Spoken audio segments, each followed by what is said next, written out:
All right, everybody, welcome to Prophecy Update Part 3. We got several articles for you, pretty random articles too, by the way. I just pulled these up over the past 2 days.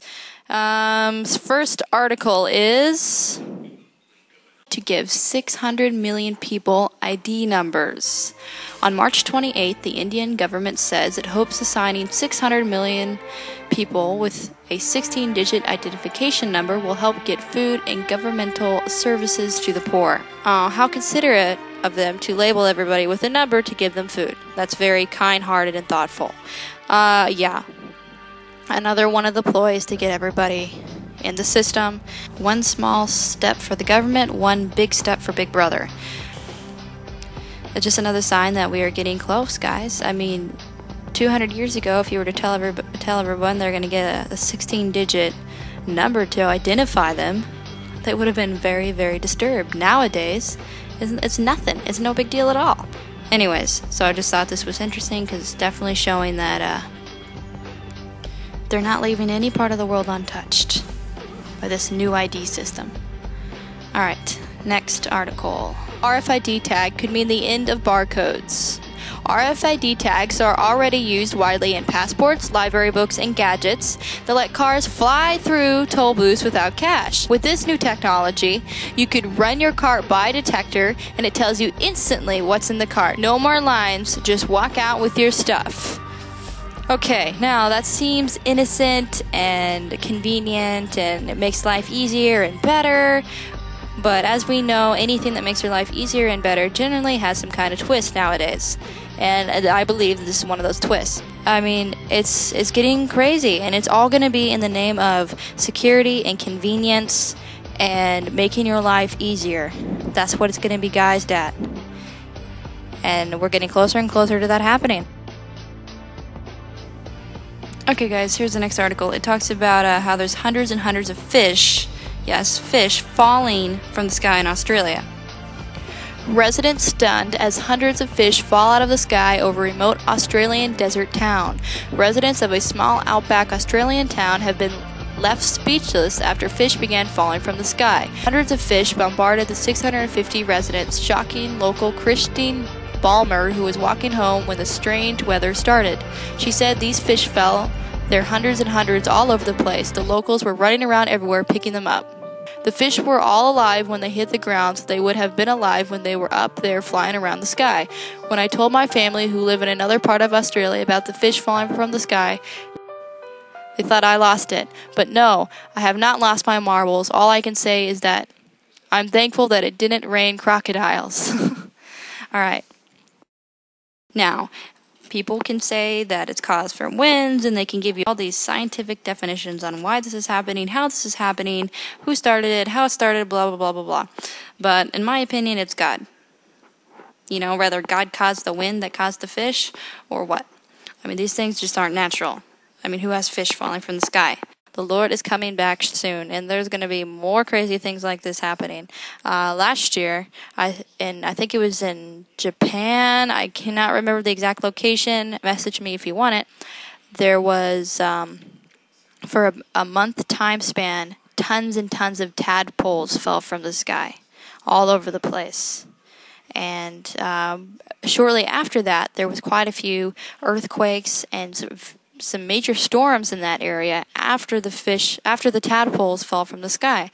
Is that going to happen again with Australia? I'm not saying it is, but you know, just in case, it'd be good just to keep your eye on Australia and be watching, because they did have some major hailstorms recently too. So just keep an eye on Australia. Something could be up, something might not be up at all. It could be total fluke, but it's worth keeping.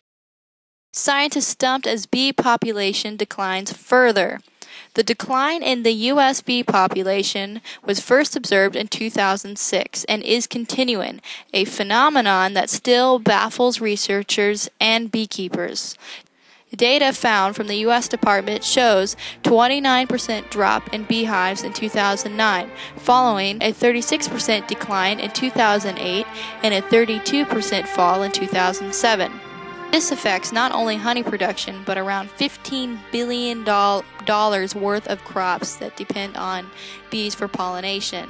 Scientists call the phenomenon colony collapse disorder. that has led to the disappearance of millions of adult bees in beehives and occurred elsewhere in the world, including Europe.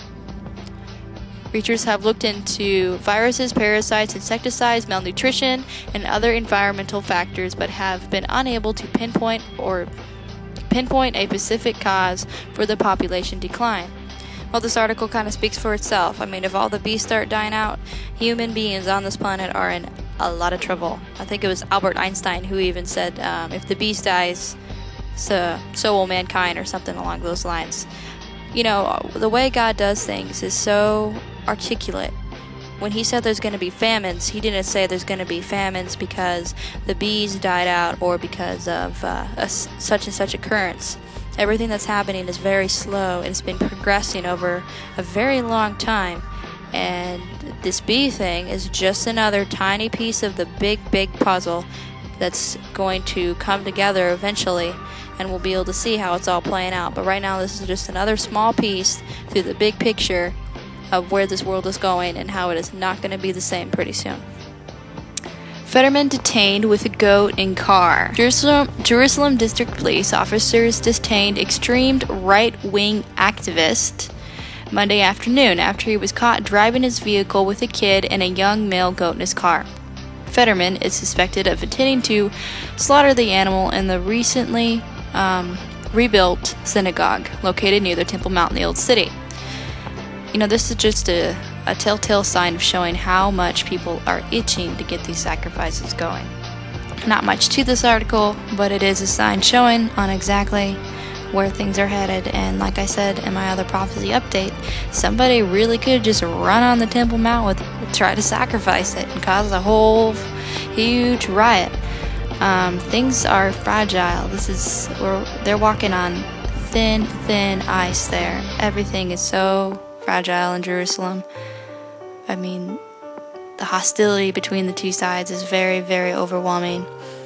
And one of these days, that ice is going to crack, and we are going to see some things go down in Israel, and we're going to see some things go down in Jerusalem. And I think it's sooner rather than later. Speaking of sooner, Jerusalem poster calls for third temple. I don't know if you can see the picture very well, but basically they're actually to the point now where they're putting pictures of the potential of building the third temple on local buses. I don't even know if they could have gotten away with that 5 years ago. This is just another sign of showing not only how eager they are to get this going, but the fact that they're not hiding on the sidelines anymore, that they're advertising it, they're promoting it. Like I said, the difference between now and 10 years ago is that they are ready as far as the things that they need to start the sacrifices. One thing that I have learned upon reading is, in my opinion, from what it says in Daniel, they do not need the temple to start the sacrifices. They only need the altar. Now, you can correct me if I am wrong, because I am no scholar, but from what I've read, they just need to be in the holy place. So they do need to be on the Temple Mount, because that would be the holy place, but they do not need the temple to start the sacrifices, as far as I know. Now again, please correct me if I'm wrong.